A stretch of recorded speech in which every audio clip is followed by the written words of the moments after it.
Hello, good evening, good afternoon, and good morning. Welcome to Connect Africa. Tonight, we are going to look at a topic that kind of slipped off a timely analysis when it happens. That is the US election. That why the Republican won and the Democrats lost. But we have decided, since it's an important topic as an African platform, to look at this topic. So even if it's late, I think it's still important. So we have here Kwame Gonza, and tonight he's going to give us everything in terms of campaign analysis, why exactly the Republicans won and the Democrats lost, and what does this mean for Africa? Of course, that's our main objective. And who are the new disciples surrounding the Republicans right now, or Donald Trump? And of course, what can we take as a lesson? So that being said, welcome, Kwame. Thank you very much, Mahlet, and greetings to all the people who are watching us on Connect Africa. As you said, this is a very important topic, and we need not to let it go like that without making a comment on it, as we are a strictly Pan African platform which is focused on Africa, and of course, how the geopolitics are affecting us as Africans. So I think this is a very important topic, very timely, considering the fact that the United States is one of the biggest economies in the world. Is the biggest if you are comparing nominal GDP, but is the second biggest economy in the world if you are comparing purchasing power. China is the biggest economy.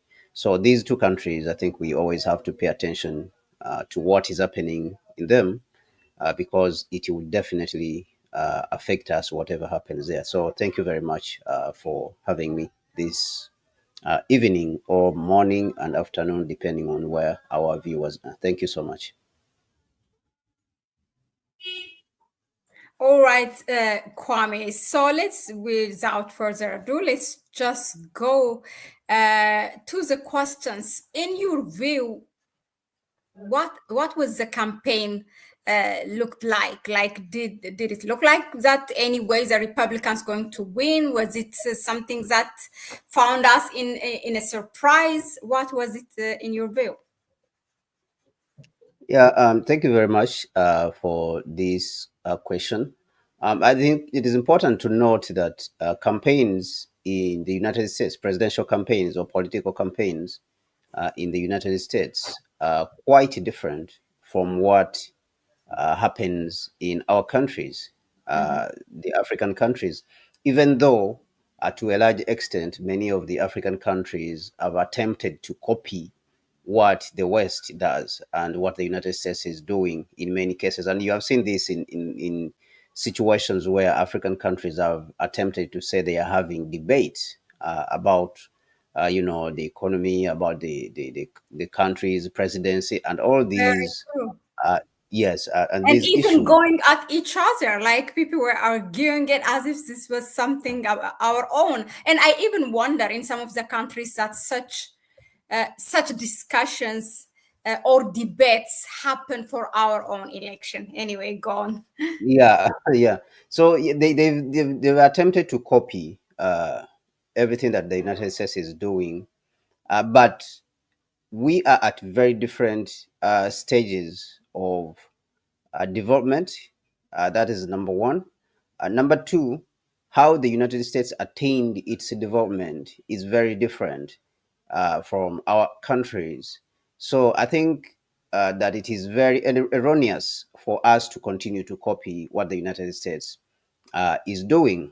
Now, with that background, it is important to understand that the issues upon which the United States politicians campaign uh, are different from those on the African continent, underscoring the fact that our countries are not developed, they are still developing. Some of them, they are backward, completely backward countries. If you look at a country which has a GDP per capita, like for example of Niger, it has a GDP per capita of less than $500, and then you go to a United States, a country which has a GDP per capita of around $80,000.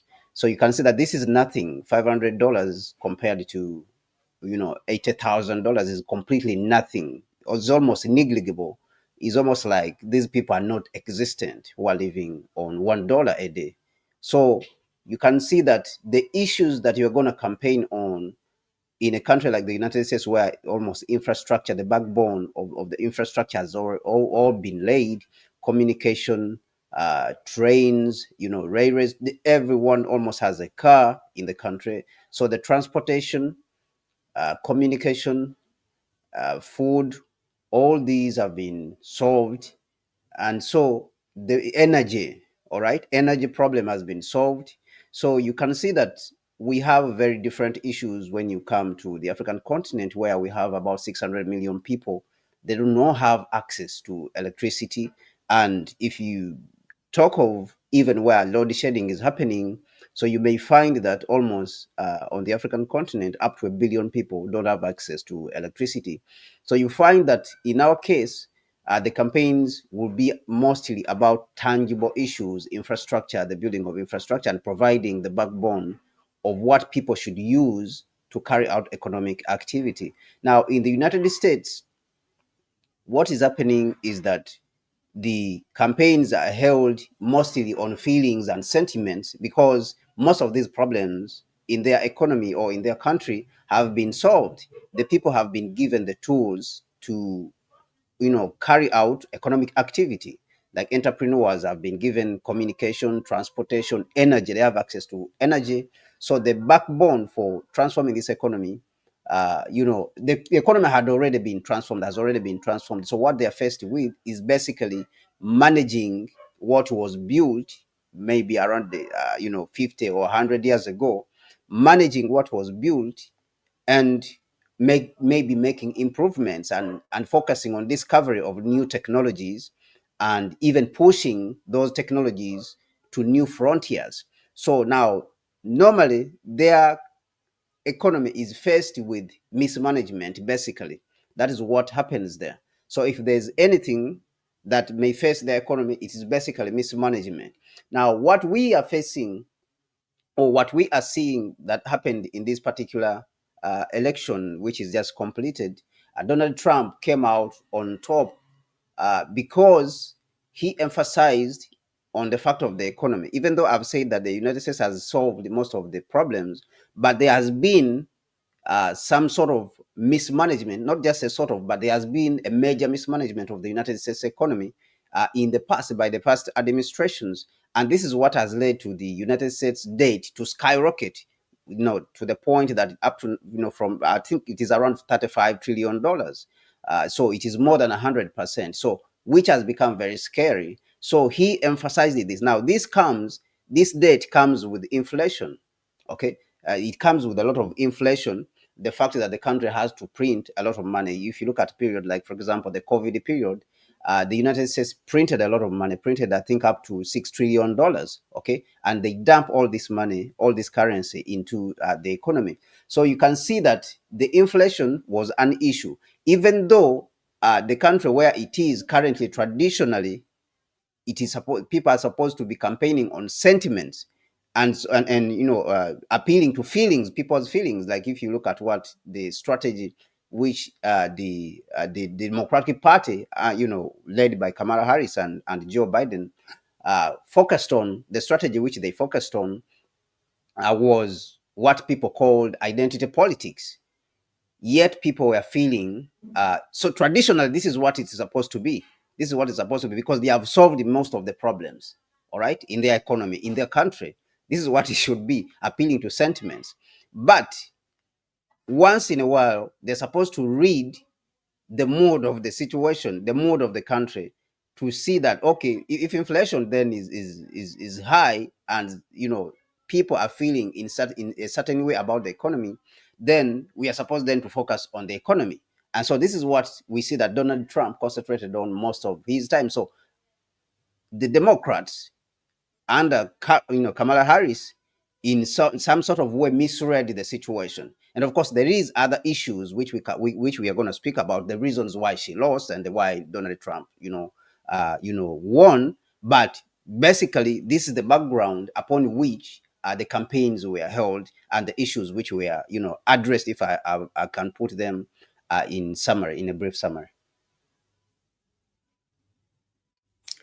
Thank you very much, Kwame. You even has given us like the campaign analysis in terms of what's happening. Let's say U.S. versus Africa. So thank you for that. And yeah, so moving on, why do you think Kamala has lost? Although there was so much hope and expectation that she will win in terms of how much billions of dollars she was able, or the Democrats were able to mobilize in such a short period of time. And because of this identity politics, she kind of played everywhere, like when she can Indian, black people, Spanish, or like to the immigrants as well in general. So why did she lose?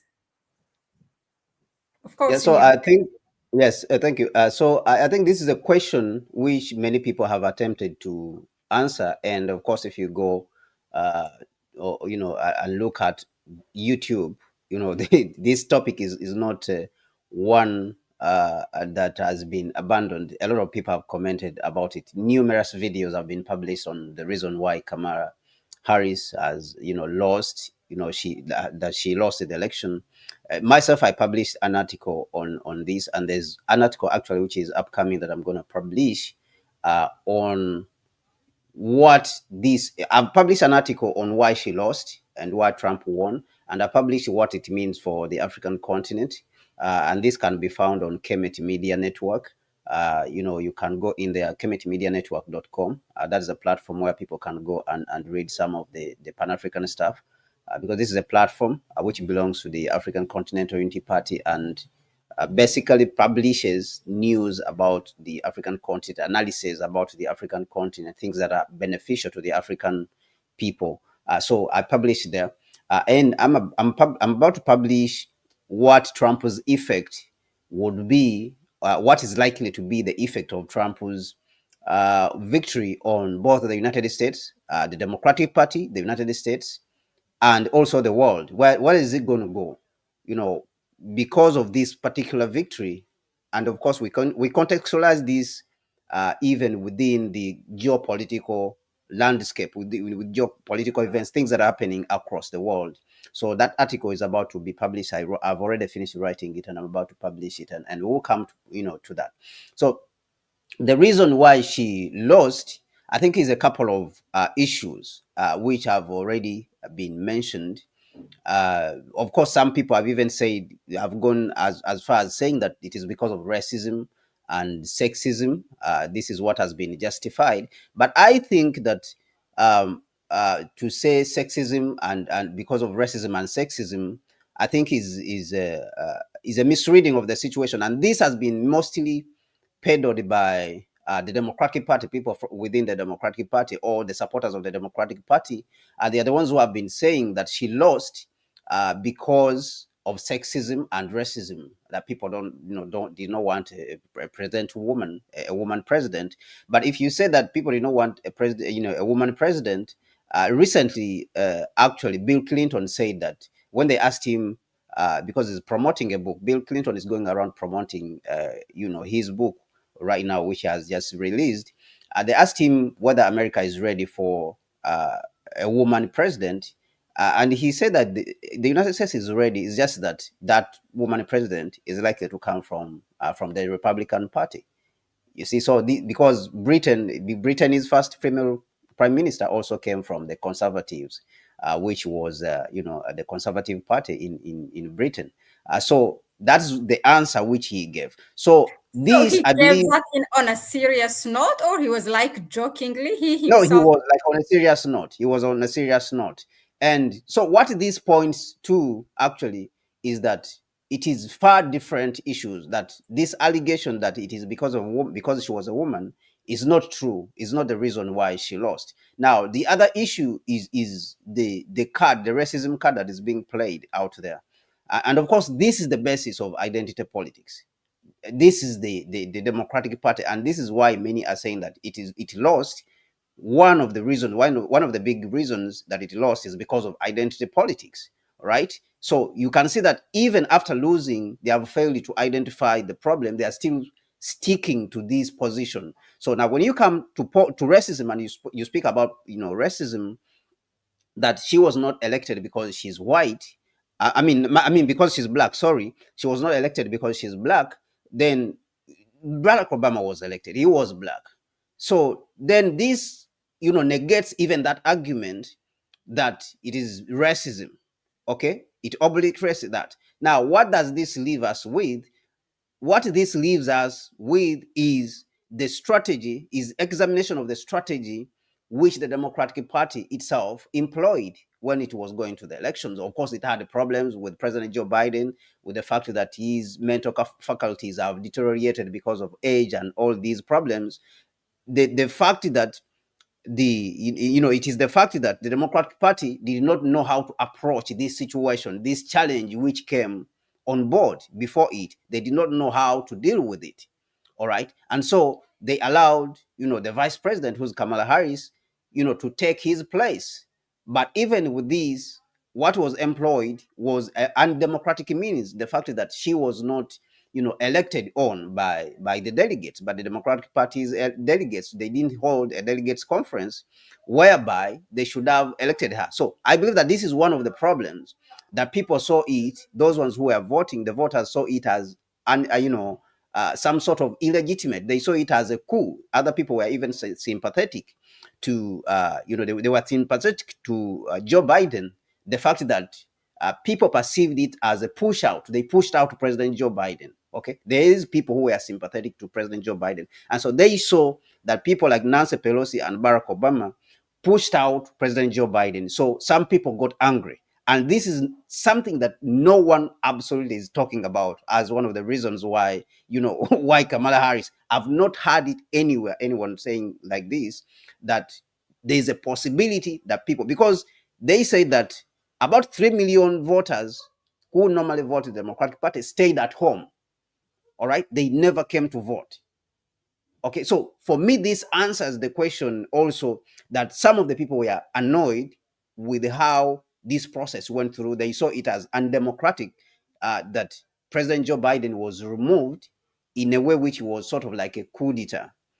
So that is number one for me, which I see as a fundamental point, which contributes to her loss. Number two, and of course, that strategy of focusing on identity politics, yet the economy was biting the people, even though they were saying that the stock market in the United States is doing well, and the economy is booming, the unemployment rate is at its lowest. Okay, I think in a decade, that is that is what they were saying. So they used this to justify their strategy of focusing on identity politics, for example, things like abortion and all those things, which they normally push forward. And this is what I say. This is where I say that for Africa, it's a very different space. We cannot be pushing things like, for example, abortion, because these things are not issues for us when we have like real issues which are of existential threat to us. For example, existential threat for us, for example, like feeding. If someone doesn't have food, you cannot be talking to them about abortion. You cannot you'll be talking to them about, for example, transgenderism, because people, they don't even have time to think about these things when they don't have what to eat, or they don't have school fees for their children. You cannot be talking to them about these kind of things. So in some way, the United States, electorate were feeling the bite of the economy. The fact that there is huge inflation. Inflation is sort of like has outstripped, or it outstripped the economic growth that is happening, and the employment is there, but in certain way people are underemployed. All right, you may be employed, but what you are earning, it doesn't really make sense. It's not enough for you to live off. Okay, for if they sack you from the job, for example, you will definitely be having nothing even in the bank. You have not been saving anything. So being unemployed is different from being comfortably employed. So you may see that this could be one of the reasons why Trump won, because he concentrated on the on the economy, and he said that he's going to bring back the jobs just like the first time. He's going to bring back the jobs, and all these is going to bring in. Then he pointed to China. Of course, they're blaming China. Even Joe Biden expanded on this policy of blaming China, that China is the one which has taken out their jobs, and yet China did not come to the United States and steal United States companies. The companies went to China willingly to invest in China, and even transfer the technology. China did not force any company from the United States or from the West to give in technology. So there has been this, approach of pointing to China and using China as the boogeyman, to advance the interests of the various political groups within the United States. So that's the strategy which, of course, Donald Trump continued to advance and say he's going to bring back the jobs and he's going to improve the economy. We're going to drill and, bring out oil resources from the ground and bring down the cost of energy. So you can see that this gave him an edge. So that is number two when it comes to those issues of identity politics.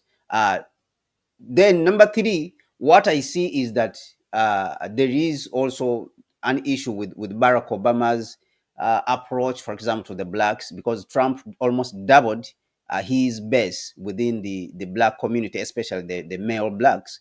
That last time they voted for him, I think they voted him at 12%. This time they voted him up to, I think, 20%, more than 20%.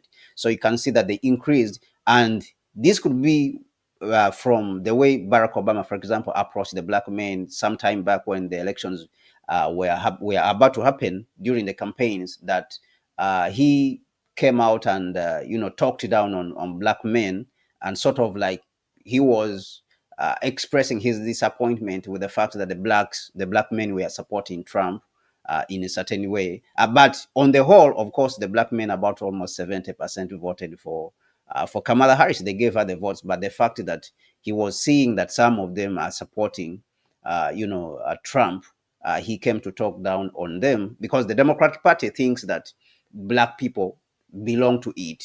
Okay, it's like they are their property.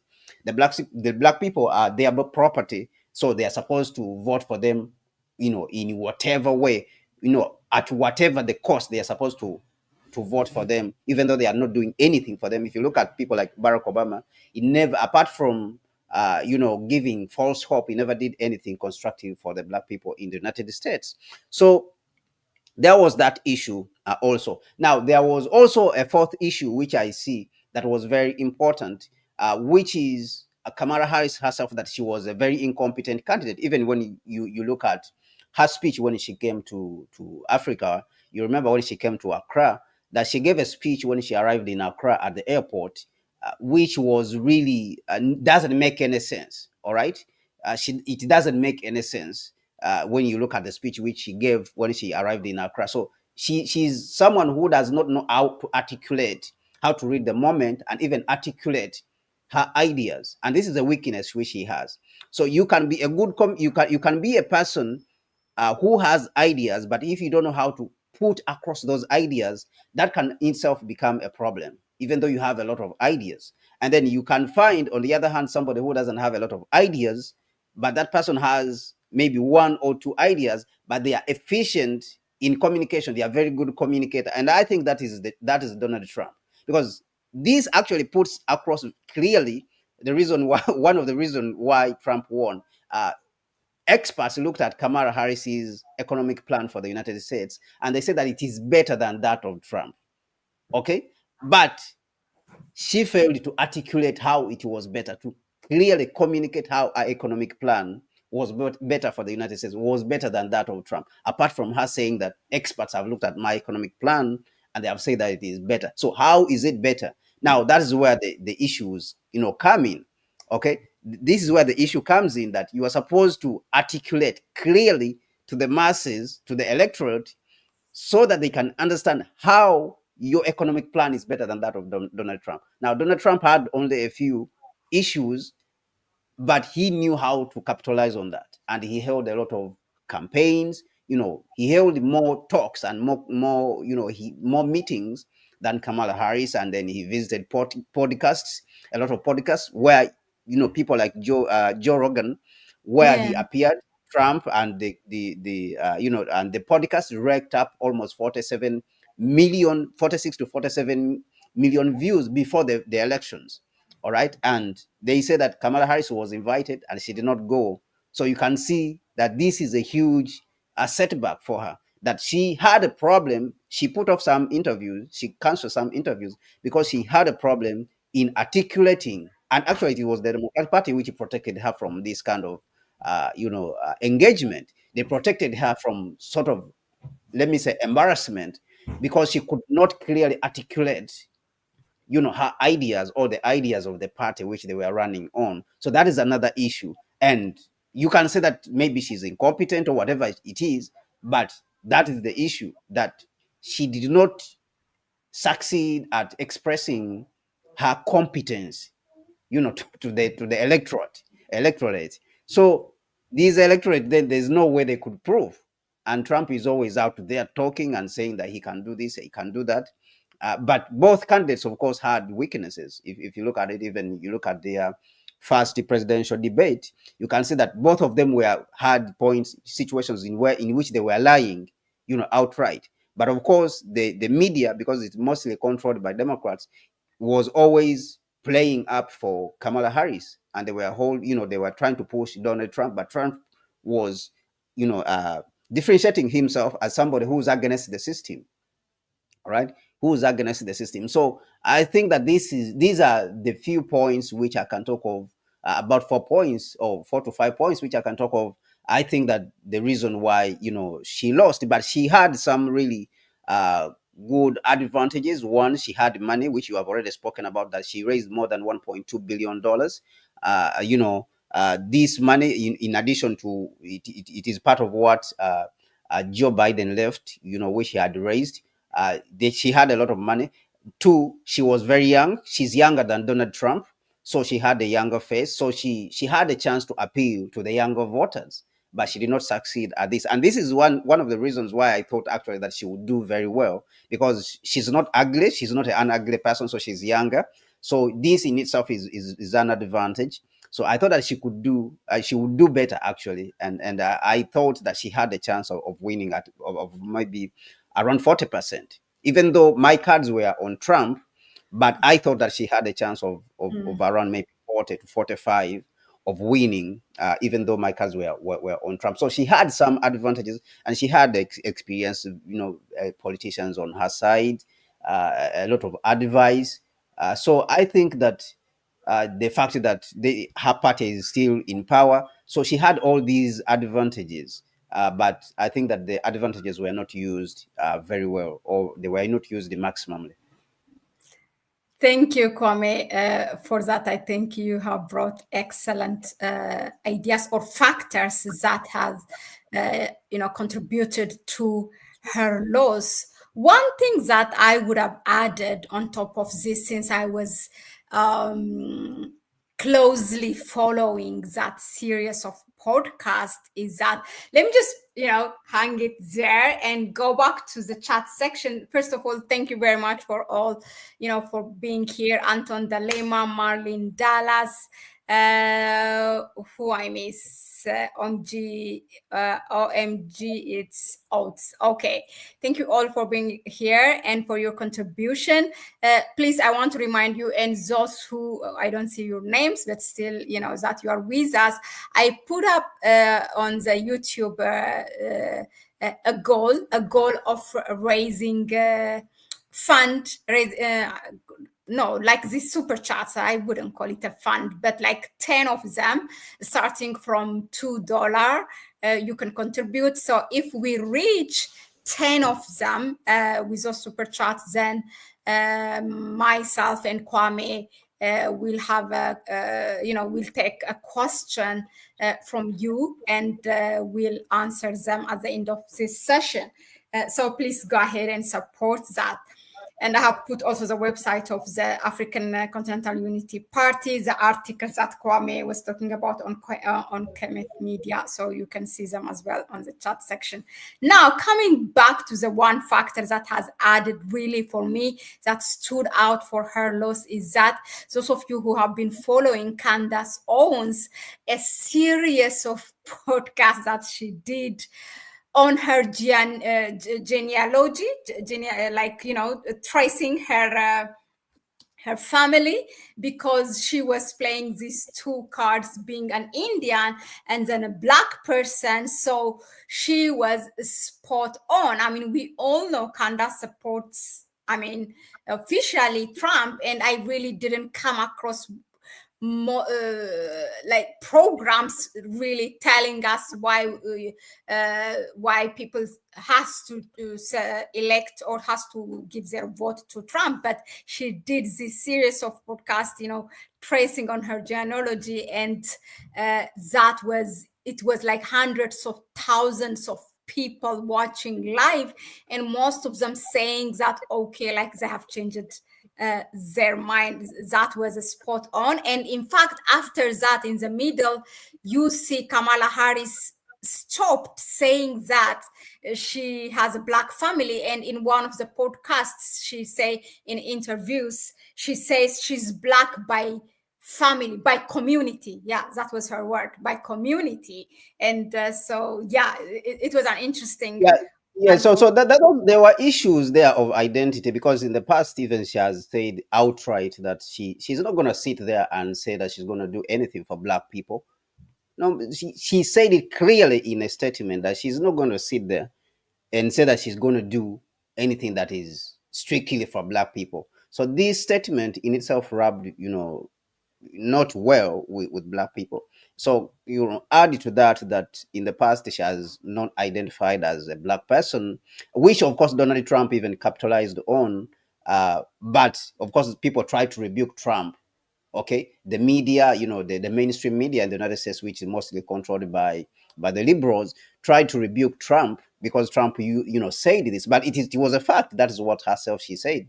She's always identified herself as, for some reason, as an Indian, and then when elections came, then she says she wants to be black. You want to identify yourself as black. So this in itself, people saw through it. They saw her as a dishonest person. All right. Now, when you go to the pure whites, the rural whites, who consider Christianity, for example, sacred, and they consider what they call Christian values important, or the family values important, you find that Kamala Harris doesn't have a child, even though she's married. She doesn't have a child of her own. I think that this is another issue, and I think that people like me, for example, who consider people who have family and have children to be more compassionate, they would be able to understand the predicament of others. I would not vote for her, and I believe that this could be one of the reasons. Even though this is also unspoken, it has not been spoken about in the media. But I believe that for traditional whites who consider traditional values of family very important and having children very important, I believe that this could have played also a part that no, she doesn't have children. She doesn't even have children. Why doesn't she have children? Even though she's married, she doesn't have children of her own. Uh, so how do how can we be sure that this person is going to be compassionate to the rest to the rest of the people who are suffering in the country? Because there's a thinking that people who have children have a certain level of compassion because they have children, they know how to raise children, and so they will be compassionate to the rest of other people, or to the larger population. So I think that this could have also played a very big part. So I think that there is a lot of things that are important that stood up against her. And of course, add to that the issue of Palestine, the fact that most of the young people, the Muslims, a lot of young people, they are up against, Israel's activities, genocide in Gaza, where it is killing innocent people. It has killed more than 45,000 innocent people, women, elderly, children. And Kamala Harris came out and she says she's going to continue to support Israel. So this also played a part. And in this case, actually, the people who are in support of Gaza, who are in support of the Palestine, were actually caught between a rock and a hard place, in such a way that Trump is an outright supporter of Israel. All right, but at the same time, the people who are supposed to be compassionate, which is the Democratic Party, which is Joe Biden and the Kamala Harris, they are supposed to play a part in protecting the vulnerable, who is the Palestinians, against the aggression of Israel. They were instead continuing to give Israel support and weapons to continue to kill the people. So there's somewhere where I think there's a statement in which Dr. Martin Luther King made, and he said that uh, someone who no, they asked him about America, the United States. Why is he up against the United States government? And he said that he's disappointed in the United States. He used a statement. I think I just need to paraphrase it. He's disappointed in the United States because people are mostly disappointed very well with the person they love. Okay, because they expect something, they expect more from them than the person they are not in a relationship with. I think people will be able to understand in this that if you are you are a relative to someone, or you are a close friend to someone, if that person hurts you, so okay, wrongs you, does something wrong to you, that wronging, it will hurt you more than someone who is your enemy. All right, it will hurt you more. All right, so I think this analogy can be applied even to this situation, whereby the Democratic Party is supposed to protect the vulnerable. At least that is how it presents itself. It is a moderate. All right, the liberals, they're supposed to be accommodating. They are the ones who are supposed to, to protect Palestine against a more powerful, foe, or a more powerful enemy, who is Israel. But then they turned out around, they are the ones who are feeding Israel the weapons which are killing the innocent Palestinians. So this in itself creates a lot of anger, and it brings back what I said, that if someone, you are in love with someone, and that someone you are in love with hurts you, it hurts much more than your enemy. If your enemy hurts you, it will not hurt as much as someone you love hurting you in the same way. So this is how it is. So the electorate, the electorate saw this as a chance then to punish this lover. And we have seen this on numerous cases where people kill their lovers. And this analogy is just a simple example of what can be done, or what happens. Okay, so people saw this as a chance to hurt this lover who is hurting them back. Okay, to hurt the Democratic Party, even though they know that Trump outright supports Israel. So they saw Trump as someone who's more truthful. Okay, because he's truthful about what he's going to do. He's truthful of the fact that he supports Israel. But then the Democratic Party says that it supports the vulnerable. They are liberals, they are progressives, but then they are doing the things which the Republican Party is supposed to be doing, which doesn't say that it is a progressive, or it outright, Trump is outright saying that I'm aggressive. So they looked at this approach as of liars. So they looked at the Democratic Party as people who are liars. They are liars, they are not truthful. So this is also another point which is very critical, that came up against Kamala Harris, and is a very serious point.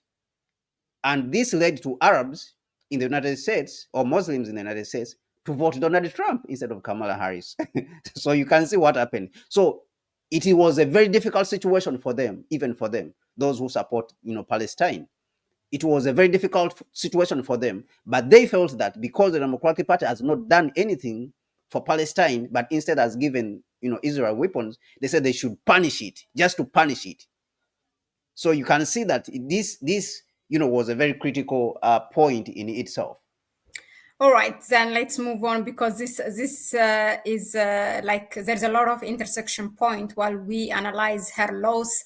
That might mean, of course, by definition, his Trump's gain. So, but we still need, a detailed analysis of how Trump won. Some of them you have touched them, but if you can briefly tell us the reason what made Trump won.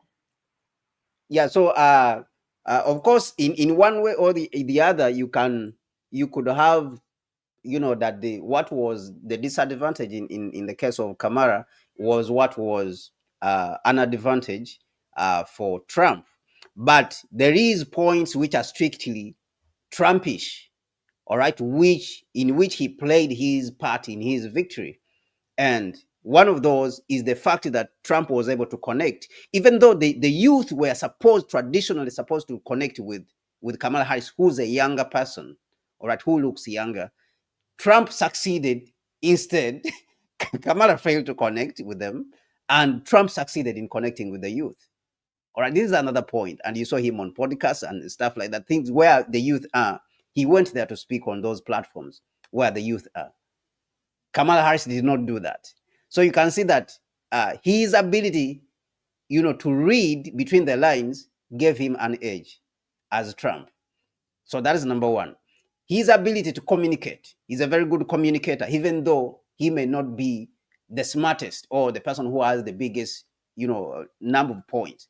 So he's a very good communicator. Trump knows how to communicate. He knows how to touch, because communication is about touching people's hearts.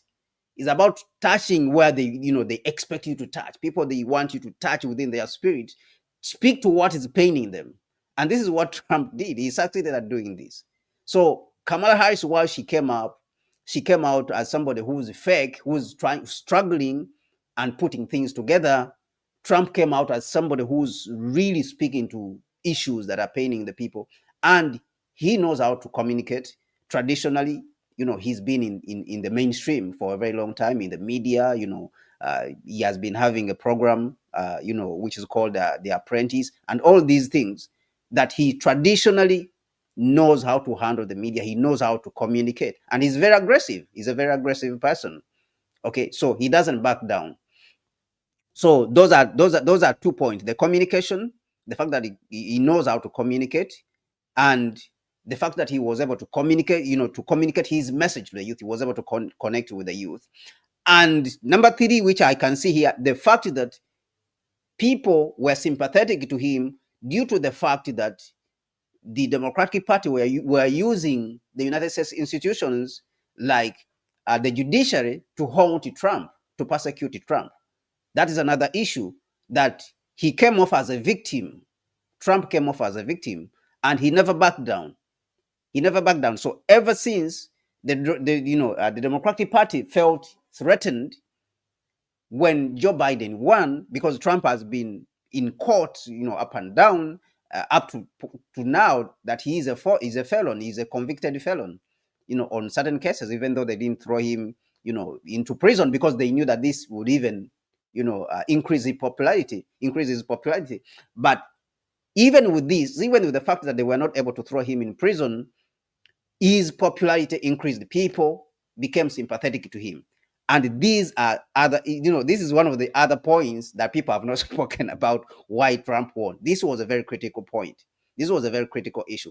Now, the issue of course, being shot, where he was almost assassinated during a rally, that also played a very big role, that Trump was, became almost like a victim. People became sympathetic to him. So this is another, issue which played very well on the side of Trump. So I think that these are the key points when it comes to the side of Trump, and the fact that he spoke to the economy and the youth. He was able to reach out to the youth. He appeared on a lot of platforms. His communication skills. He spoke about the economy. He spoke about the economy. He was not into identity politics. Is just what he called common sense. For him, what he called common sense, and this emphasizing what they are calling identity politics, and saying that it's going to keep the men out of women's politics, and this has to do with transgenders, which the Democrats have been promoting all these things, and even they are shameless. They have been pushing all this rubbish even all the way to the African continent and the rest of the world. So, which is very shameless and arrogant in itself and disrespectful to other communities. So he said that he's going to handle these with common sense. There's no reason why people who are not traditionally men, who are not naturally men, there's no reason why they should participate in women's politics. And this is just common sense, absolutely, because these are physically men, even though they have been altered or whatever surgery has been done on them. It doesn't mean that they are all of a sudden they are women. These are men. They are traditionally men. They were born like men, so they have been participating in women's sports. So he said he's going to do away with this bullshit. You see, so I think that these are the key. These were the keys. I may have left out one or two, but I think these were the keys to Trump's victory. Which gave him his victory to the White House. Okay, so before we move on, who are these disciples around the new president-elect like Elon Musk and others? I would like to take some of some things from the chat section, from some texts. First, I see a series of chat between Anton Dalema and Marlene Dallas. So Anton Dalema, I think he said first there were three key factors for Democrats. For the not for Democrats' failure, and those are the things what he says here. Let me just find it.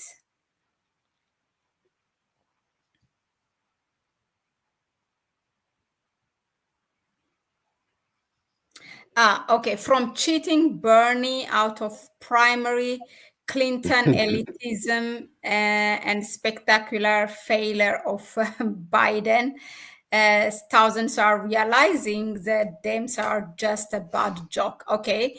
Now, Marlene is, I see, she is a Trump supporter, and by the way, somewhere I saw that Marlene is saying Kwame seems biased. Kwame said his card was on Trump, by the way. So just clarifying that. Marlene says Kwame seems like he wanted Kamala to win. He's speaking about Trump, but I think you are being biased. I don't think so. Maybe you should listen all of it. Also the reasons where he has listed for her laws. Rubbish or no, the identity politics, Dems are only card is no more than virtue holding. Okay, all right then. That being said, moving on, looking at the people, when we look at the people surrounding Trump, like Elon Musk, what should countries like China expect? And internationally, for example, they are at trade war on technology, and also the electric vehicles, the famous electric vehicles, and tariffs, not only US, but also Europe, which seems just to echo whatever US says. Well, so what do you think of that? I don't think Trump is different on that, and I have reason for saying that. But yeah, still, let's see. I don't think Trump is different when it comes to that Biden. But what do you think of that, Kwame? Yeah. So let me first answer to the person who said that I was supporting Kamala Harris. Yeah. So I was not supporting her. Looking at what the Democratic Party is doing, of course, and the fact that I don't like hypocrisy. That people like Obama, they did a lot of damage. Their party did a lot of damage to the African continent with the destruction of Libya. So I don't really support them.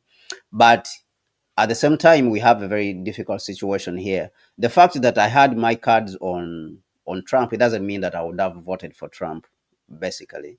And of course, I would not have voted for Kamala either. And I would have been like the 3 million Democratic Party people who sat back and never went to to vote. So people were just disgusted by the two parties, and they said they're not going to go to vote. Okay, so I would have been part of that group myself, because Trump's policies. Let us be clear: the fact that I said that I had my cards on him, it doesn't mean that I would have voted for him. I was had a feeling, that is what basically it meant, that I had a feeling that Trump would win because of how he was approaching the situation. Actually, even during Joe Biden's period, I had my cards on Trump. I thought that Trump was going to win the election, but unfortunately, that time I misread the situation. I didn't see how Joe Let's say Biden. if you have to gamble, if you had to gamble, then you would put Yeah. money that Trump will win. Yes. So Okay. that time when he stood up against Joe Biden, when stood up against Joe Biden, I would have put my cards on Trump. Actually, I had all my cards on Trump still, but unfortunately, I lost that one. So this time I had most of my cards were on Trump. But with that being said, on the international scale, and I don't know whether Malita I should address that with what his victory means, even internally the United States and the Democrats, where the direction they're going. Maybe, yeah, that will explain it. Okay, yeah. So his victory, of course, is being looked at from different angles. Even though we have, analyzed and looked at the reasons why he won and why Kamala lost, and we've touched on a couple of points. And of course, it is not exhaustive. There may be some other points which other people have of the reasons why Trump won and Kamala Harris lost. Like the elitism, somebody spoke about elitism, which is a point which that is very critical. One of the key Western historians mentioned this. There's one, I've forgotten his name. He's a very prominent Western historian. Mentioned he was giving a speech before the elections. He was giving a speech in Australia and said that the Democrats, the Western elites, are so out of touch with the reality of what is happening to the people that they are pushing things that are not really beneficial, to the people. So, so I think that elitism, which is a key point that someone made, I think is very important. The fact that people live in $20 million mansions, like Barack Obama, they don't even understand that some people are homeless, so they will be living in a different world that is far removed from the struggles of the common person. For a very long time, somebody will be living in a very different world that they lose touch with the ground. And so when these changes are happening within the minds of people, within the hearts of people, they will not be able to read these changes because they are far removed from the daily struggles of these people. So this is where the elitism then, comes in as an issue that led to the victory, of Trump. But on the global stage, let me start with with the United States itself internally. Of course, the people surrounding him, they are more interested in the United States. Even when you look at people like Elon Musk, who has been complaining about the United States date, he has his own personal interest, as we have seen that ever since Trump won, his companies, the stock price has skyrocketed, and he has become even himself richer. He is now the richest person in the world by a very huge margin compared to someone who is second to him, I think, which was just Jeff Bezos. So he has those. But Elon Musk, if you listen to him, he's been talking about Western civilization, how people should have more children. Western civilization is going to collapse and stuff like that. So Elon Musk, he still sees the United States as the vehicle for protecting the Western global order, all right, the domination of the rest of the world, all right. And that's why you see that even when people like President Ramaphosa went to the United States to meet, Elon Musk, actually they met when President Ramaphosa went to speak at the United Nations General Assembly, but he did not get any commitments from Elon Musk that is going to come and invest, in South Africa or in Africa where he was born. So, and what evidence this? The signs of this is when President Ramaphosa was asked a question, that is Elon Musk going to come and invest in South Africa, or is he going to come and invest in Africa? President Ramaphosa, after these meetings, he said that Elon Musk has already invested in South Africa. He's invested in Twitter and X, which is X. So for me, this signaled that this meeting was fruitless. There was completely nothing that President Ramaphosa, got from this meeting with Elon Musk, even though it happened. So what does this again signal? It signals that Elon Musk is not interested in Africa or any other civilization. He is strictly and basically interested in white domination, is interested in Western civilization, and that is what basically he always talks about. That's the reason why he has children. He has many children. Okay, he has produced many children, and he's always talking about how Western civilization is going to collapse if they don't check the population, if they don't produce more children and stuff like that. So you can hear him. So this is what he's interested in: making the United States stronger militarily, dominating space, going and to colonize Mars and stuff like that. So you can see his mind where it is. So he wants to bring this mind to Donald Trump. So I believe that this is where their minds intersect. Him and Donald Trump, this is where their minds intersect. And of course, with Donald Trump saying, these countries are shitholes, and those countries are, exaggeration. There's a lot of things which Donald Trump used to exaggerate, even for him to get the presidency.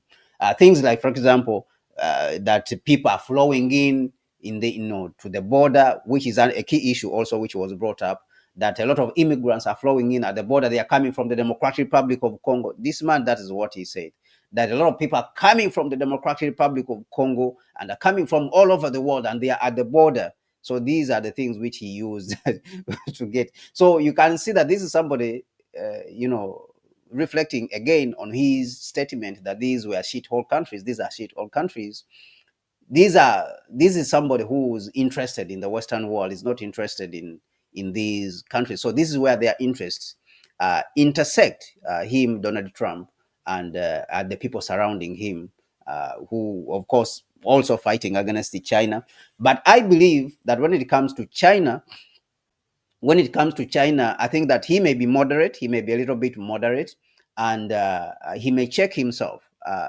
Contrary to what people are saying, that Trump is going to be a bit aggressive, is going to be a lot of, it's going to bring a lot of aggression and radical approach. He's normal, radical approach. I think that he's going to be moderate. He may have made some mistakes, during the first term, and he may take time to reflect on those mistakes which he made at first. So I think that he may be less aggressive, from my view, than how he was, during the first term when he was president. So for me, my outlook on this issue is is an opposite to what many people have been saying in the media, or even in the Western media. I think that Trump is likely to tone down his aggression and his approach and his radical approach and how he handles things. So that's how I see things from that point of view. So when it comes to China, I think that with the tariffs, if Elon Musk is close to him, he may be there to check him a little bit,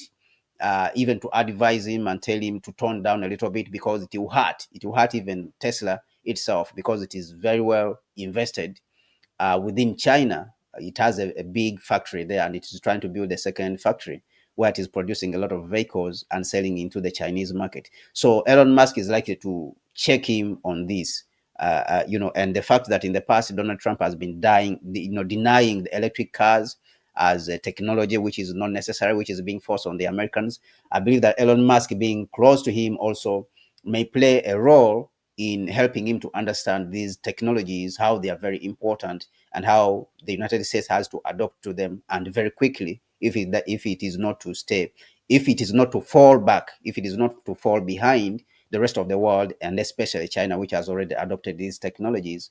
And these electric vehicles are now being sold at 50% of the new vehicles now are electric. All of them are electric, in the shops, the sales which have come out, the sales figures which have come out. So I believe that this may be the approach on the international stage. Even he may bring in that moderation compared to before, when he approached. But even his foreign policy was not very bad, even during the first term, that he did not start new wars, even though he was involved in a couple of assassinations, like, for example, in Iran, where he led the assassination of one of the Iranian generals, who Salman, Soleimani. I think it was called the General Suleiman or Colonel Suleiman or something like that. But he did not start out new all-out wars. So his foreign policy, I think, was very good. Reached out to North Korea, even though he cancelled, of course, the contract, the nuclear contract, which was signed by the G20 countries with Iran. But he never started new wars. He reached out to North Korea. He reached out to all these countries which are looked at as pariah states by the rest of the Democrats, who segregate these countries and these people. He reached out to Putin. They had a reasonably good relationship with Putin, which I believe that is still there because he respects Putin. So unlike the Democrats, so that is on the international stage. But let us not make any mistake. The United States is still an imperialistic power, and from my assessment, I think that what Trump wants is to focus on rebuilding the United States internally, and so that it is very strong, because the Democrats have traditionally, and this is part of the article that I'm going to publish. The Democrats have traditionally been very aggressive before the world. They have been open imperialists. All right, if I might put it right. So they go out and attack Libya, and I mean they go out. No, Libya was for the Democrats; they're the ones who attacked. But they go out and attack Iraq, Afghanistan. You see what they used there. So they go. There's an all-out attack. They are declared imperialists. They know this. So with this pulling back by Trump, I think it is just a recognition by him that the United States has become weak due to overspreading. There is one political commentator, I think it's Farid Zakaria, who said that we use the term that imperial overreach. The United States has carried out what is called overreach, to the point that it is overstretching itself, to the point that it has become costly for it, that it cannot even cannot afford this overstretching anymore. So I think there's a recognition by Trump of these facts, and him saying that we should pull a little bit back and rebuild the inside. And when we become stronger, then we can go out again and torment the world and get whatever we want, or take whatever we want from the rest of the world. So this is what I see with Donald Trump and in his approach. But this pulling back, for us as Africans and Pan-Africanists, I But believe that it is a Kwame, before it's forgotten, let me just ask you what you just said. Is that a paraphrase, or is it like your perception, your interpretation of him saying America first? Because you said, oh, let's sit back for a while, build our own, and we come like a monster, just like Democrats, and then take what we want. Is this something that he said, or is it your interpretation No, of this is what not what he by said. This is America? just my interpretation of his Okay. moves, the moves he is making, the fact that he says America first and all this. And of course, this doesn't mean But that. I think you are right, and I'll tell you why you are right on that Yes, interpretation. and of course, no, I'm right because partly, of course, you can add your point, but I'm right because traditionally the United States is an imperialist state. The moment it became powerful, it went out to conquer and take territories, other people's territories, take territories from, for example, from Mexico. The U.S.-Mexico war, they fought and took territories from Mexico. Texas was part of Mexico. All right, it came out and started tormenting Cuba, all these countries in Latin America. It started calling it Banana Republic, that these were its backyard, and even up to now it calls its backyard. It came out to Philippines, to colonize Philippines. It came to to Japan, even to Japan, to try to colonize Japan. Actually, it colonized Japan and it shaped Japan in its own image. So this is the United States. Diego Garcia is still occupying some African territories. Territories like the Ogasha. It has 800 military bases all across the world. So this is the nature of the country. So for me to say that it's just pulling back so that it can come back stronger, I think that is just not out of the reality. It is the reality actually in itself. This is what the country is. When you look at it, so Donald Trump pulling back, I think, is just a reset. Is trying to reset, but this does not mean that this strategy is going to succeed. All right, of course they have more than 40. I did not speak about Africa. They have more than 40 million 40 military bases on the African continent, but this does not mean that the strategy itself is going to succeed, that they are, no, the world is going to wait for them to go back and rebuild and then they come back strong and continue to torment. No, the world is moved on. That it is very difficult. I think it's the political scientist Eric Lee who said that it is going to be very difficult from now going on for one country to dominate the world. Why? Because all countries now are trying to assert themselves. Cultures are trying to assert themselves. Identities are trying to assert themselves. So that means that no country will be able to succeed in dominating and imposing its will on other people. Why? Because people are more educated now. People are more conscious. People know what is going on. So it will be very difficult for you to come and tell me that you are smarter than me when I know what you know. So how are you going to come to impose on me your will when I already, maybe in some cases, I know better than you about my environment and my surrounding, and even about the world, and I even know about you and how you built your society. So this is how the political scientist Eric Lee from China looked at it, and they say that it's going to be difficult for one country to dominate the world, going forward. So that is why I'm saying that it is not necessarily that this strategy, if employed, is going to succeed. Is not going to succeed. It's unlikely that it will succeed. It may succeed, but it's unlikely that this strategy which Trump is employing of pulling back and then coming back again, that will succeed. It may not succeed to a larger extent.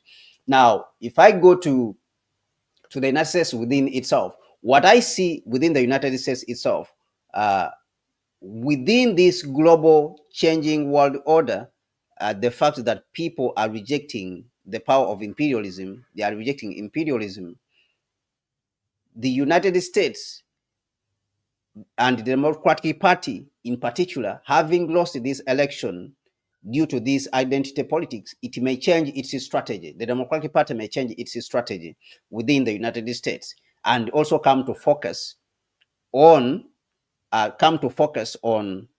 economics, to fight for the same policies as the Republican Party. So the Democratic Party, what I'm saying is that it is likely to mold its image to look more as the Republican Party. And in fact, in the past, I have said that the Democratic Party has become the new Republican Party. Why? The aggression across the world. If you look at the war in Ukraine, which is being financed mostly which is being pushed mostly by the Democratic Party, it is the Republican Party which is used to do these things. So I said that the Republican Party has become a fascist party, and the Democratic Party has become the Republican Party. All right. Why? Because the Democratic Party now is molding itself on the policies of the Republican Party, the policies which are traditionally Republican, such as, starting wars across the world. These policies were originally for the Republican Party, which announced itself outright as an imperialist party. People know that it is an outright aggressive imperialist party. That is what that is what the Republican Party is. Now, the Democratic Party has come to replace the Democratic Party has come to replace the Republican Party in this aspect. If you look at the war in Libya, Obama, they said he dropped the most, bombs using drones in Pakistan and Somalia. All right. Now they are the ones who are pushing the Ukraine war and starting all these problems. All right. So you can see that in that sense, when it comes to foreign policy, the Democratic Party has moved more to the side of the Republicans Party. All right. Now that is on the international stage. Even on the domestic stage, that is what is likely to happen. Okay, that is what is likely to happen. They are going to come to start fighting for the same policies. So you can expect the Democratic Party now to come and try to imitate the Democratic Party, to come and imitate the Republican Party. And this in itself, it may create a vacuum.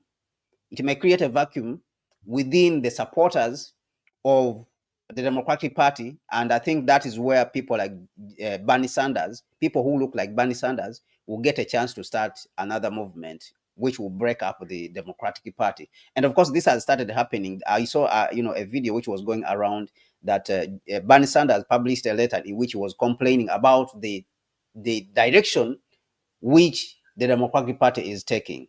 So this has already started happening.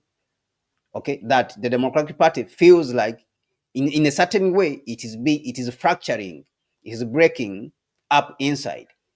So they will try to be like the Republican Party internally. So this will be, of course, a challenge for itself. But of course, they are going to start to fight for the same policies. So these are the contradictions. Now, these are contradictions that are being elevated to a certain extent within the United States political systems, within the elites. Now, these are contradictions because on one side, you say that you say that you are the free world, leader of the free world. Okay, but at the same time, you are tormenting everyone across the world. So this is a contradiction in itself. Okay, now when we go internally, because of the challenges, and all these challenges actually they are facing, they are because the rest of the world is catching up technologically and economically. And you can see right now, even China is making much more gains. That the remaining industries which they are fighting for, the United States which it is fighting for, China has already caught up on those industries. The automobile, which they controlled for a very long time. You can talk of the aircraft industry. China has started producing its own aircraft. It produced the regional jet is already running. They have more than 100 aircraft. The ARJ, which is called the Comac 901, 909 currently. The C909. Then they have the C919. Then they are producing the C929. All right. So that area has been already, China is making progress in that area. Now, when it comes to the semiconductor industry, also China has made a lot of progress there. That is why the United States is fighting back. So the internal problems within the United States are happening because there's progress by other countries on the global stage. Now, the United States is faced with the challenge that it has to deal with this fact that is, it cannot eat its cake and have it at the same time. All right. So they have to work harder. It means that the politicians within the United States, whether Democrats and the Republicans, they are going to have to work a little bit more harder to convince the population, because the gains which they enjoyed before are going to go away, or they are going away, or they have gone away. Okay, they are going to have to work harder. That is why the Democratic Party is going to look a little bit more, it's going to radicalize, and it's going to look a little bit more like the Republican Party.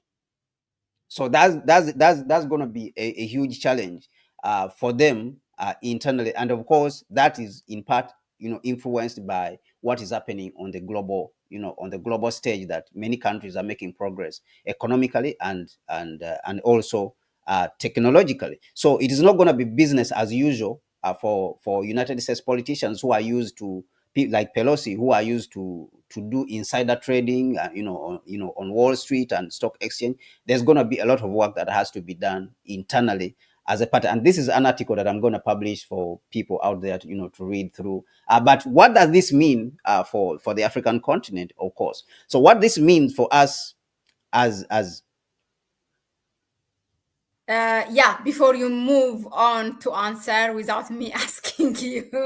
But yeah, so the next subtopic is what does this mean for Africa? But I'd like to add, there is one question from Anton. Let me just go get it. You can combine it because it's related.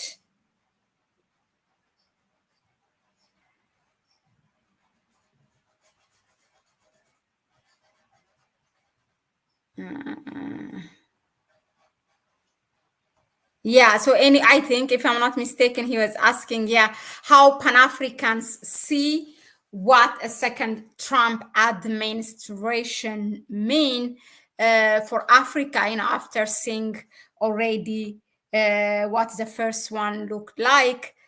So I still have, just for you, like, to make it a clear division, we still have to look at, as a last question, the lesson, particularly in particular election, in terms of conventional versus unconventional campaigns, how the medias have reported it.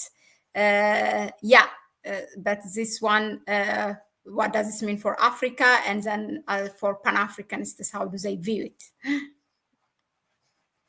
Yeah. So this what is happening, or like I said, on the global stage, that many countries are making progress, is affecting the United States and the general European economy and European society. As you have seen, that countries which have been manufacturing traditionally vehicles are facing challenges, that they are laying off. Companies like Volkswagen, which comes from Germany, is laying off. Even in Japan, Nissan is laying off about 10,000 people. Volkswagen's laying off also about 9,000 people and closing about 3 factories. And it's because simply that the world cannot continue to be where some people live as parasites, depend on others. And so this puts also the United States, is putting the United States dollar actually in a very critical situation. So the gains in China, in India, all those, Indonesia, Vietnam, and all these countries, the gains made there are being reflected in the friction that is happening in the Western world, which is traditionally, which is being parasitic in this approach, that it depends on others. So it's going to put a lot of pressure on the United States dollar, to the point that if the United States is not as powerful as before, people may stop using the United States dollar, because they simply use it because of that. Now, this is also going to have an effect on the African continent, and especially on the leadership structure, on the leadership structure which is existent currently on the African continent, or the political structure that is existent on the East Africa, on the African continent, which is basically neo-colonial, is an imported political structure, where you have these heads of state that are just puppets and serving foreign interests, people like Tinubu, Nanado, Ruto, and all these guys, even including Ramaphosa and the ANC government. These guys are, and majority of the African leaders on the continent, they are just serving foreign interests at the expense of our own continent, at the expense of our own people. So they are going to have to face also a lot of pressure, because they will not have that traditional neo-colonial protection from the metropolis. And this is where the advantage then comes in for the Pan-Africanists, that this is a huge advantage, that we can take this advantage to increase, we can take this as an advantage to increase the pressure on them, to be able to remove them and institute also a new political system that is favorable to the African people and the African continent. Those ones who are willing to cooperate with the Pan-African outlook, of course, those ones you work with them. But those ones who are not willing and they still want to continue in the old way of operating in such a way that they serve foreign interests, I think those ones have to be outright fought out, of power, whether it is through elections, whether it is by force, as we have seen in Niger, Burkina Faso, that these elements who are serving foreign interests, they had refused to serve the people. They think that they should continue to serve foreign interests. People like Bazoum, even in his speeches, I watched one speech on Al Jazeera, which he gave. I think people can look for it on YouTube and look for it and watch it. I mean, he's even arrogant to the point that he's saying that it is necessary that France is in Niger. All right. He said all these things, that if France comes out, or what the situation would be bad, the security situation. So these are people who have lost confidence in themselves, and hence lost the confidence in the ability of the black man to manage his own affairs, like what Nkrumah said. So these kind of people, that is supposed to be their fate. They are supposed to be removed by force. Remove them by elections. If you fail to remove by the elections, then you have to apply force or other methods. But those ones who want to cooperate, then you cooperate with them.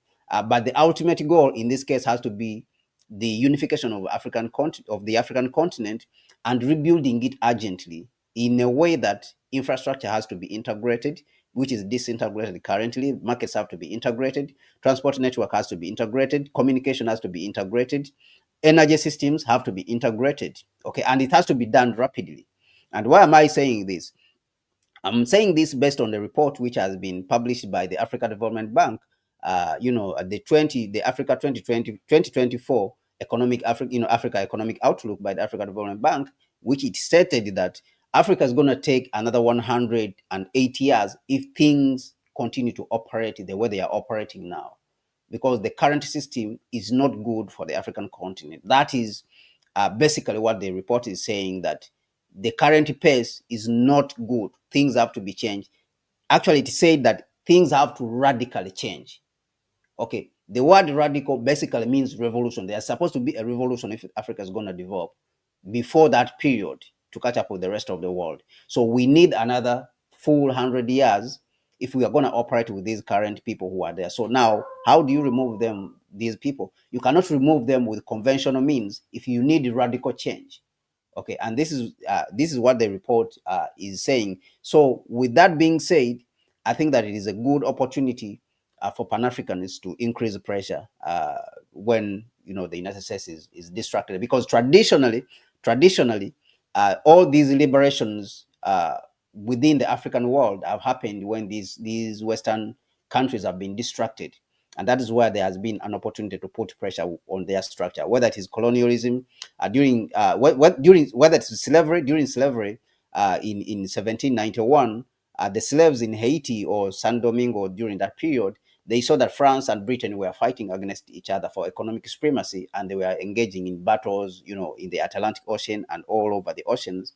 So these guys, they saw an opportunity there, and the fact that Britain had lost, the United States as a colony, it had become weakened. In the same way, we are seeing the United States that is losing ground on many, occasions in many places. It is weakened. The United States is weakened. Many people don't notice this, but the country is being weakened. Why?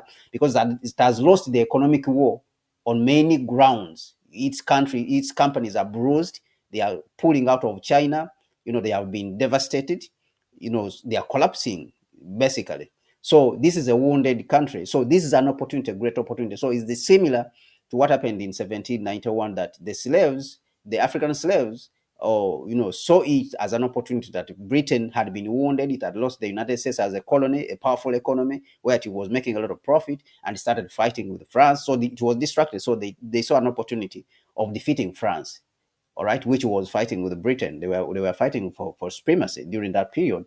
So it's the same thing with colonialism, that these countries, the European countries, were weakened, that they were from World War. So they colonized, they started challenging the status quo, and they defeated them. But of course, it is unfortunate that the colonial countries now handed over their colonization to the United States, which United States started now colonizing subtly, or it started colonizing silently or hiding. So that is how now we are where we are. But even when the United States now is facing these kind of weaknesses, then we are supposed to make more progress, much more progress. And of course, strategically, that's how it is supposed to be. So these historical moments, which many have said that these changes that are happening today have never happened in 100 years. So they are basing all these, on this analysis, whether it is people within the United States itself, people like Ray Dalio, who is a major hedge fund investor, has said that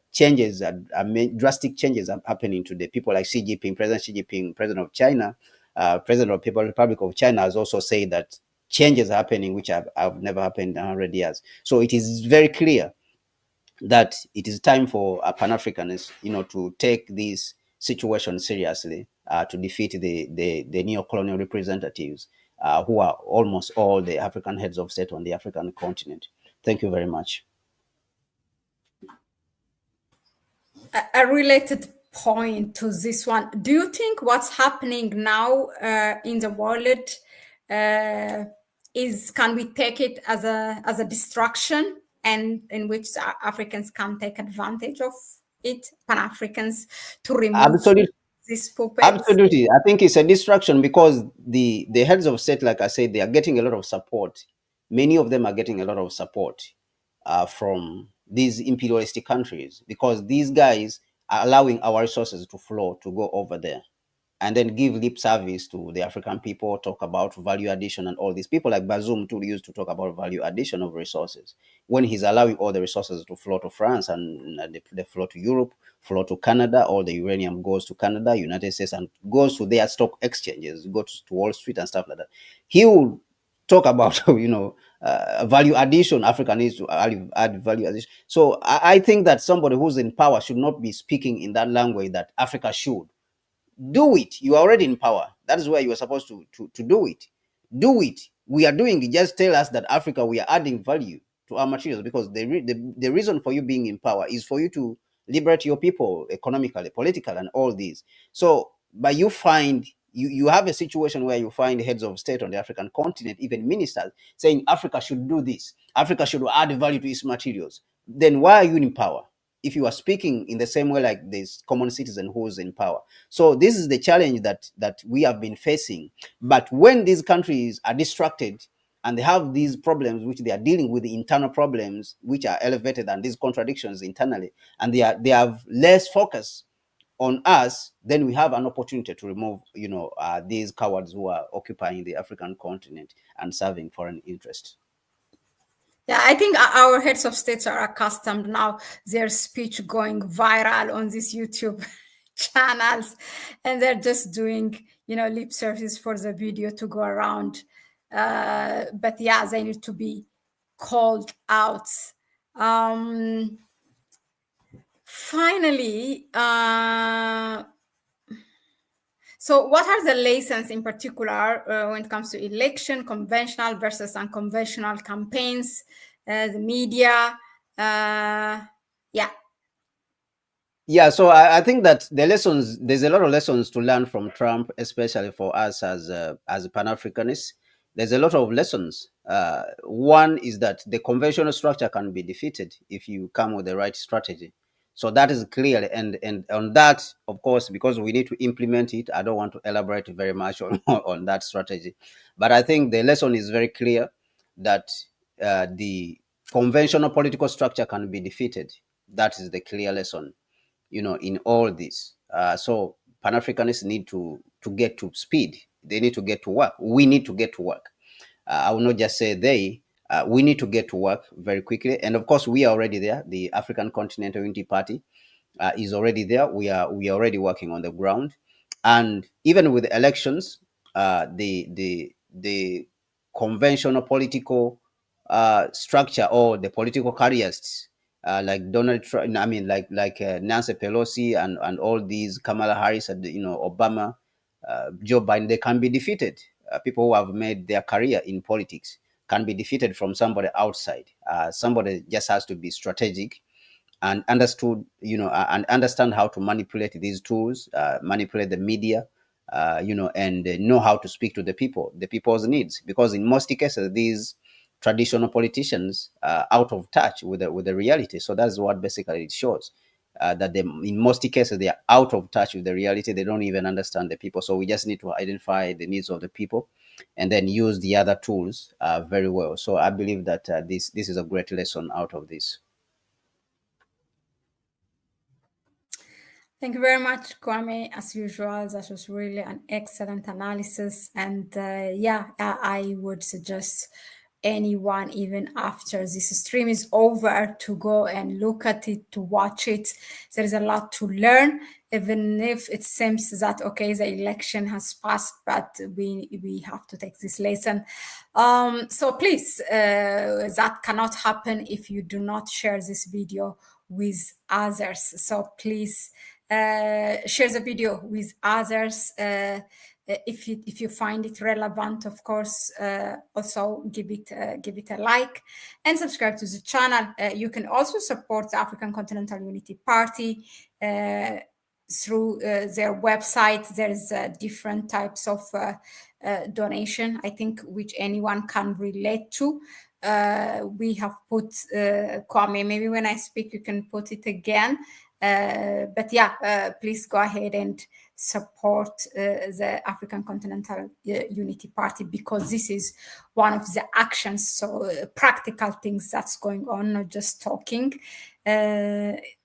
So yeah, you have all the platforms. Now you have been, how do you say, equipped with information. So revolution, to remove this neo-colonial puppets does not mean that you have to be on the ground protesting in the cities or whatever, but there are different ways of fighting it. Supporting those who are on the ground is, I think, a great means of also taking part in this. So take your advantage. You cannot say that you haven't found an organization that does this. And if you doubt or anything, please, there's an email address there also, in which the communication person who was here last time from the African Continental Unity Party gave us really excellent analysis for all the questions that has been put forward. So he will address it. If you have any doubt. That being said, I think good night to all of you, at least from the place where I am. And thank you. We will see you again tomorrow. Tomorrow, again, we have, during our stream time, we will have Ambassador David Commission, who is an ambassador of Barbados to CARICOM. We will have a discussion, a detailed one on reparation. Please do not miss it. You have the link also from the YouTube channel. You can take and share it. Bye-bye and ciao, Kwame. Thank you.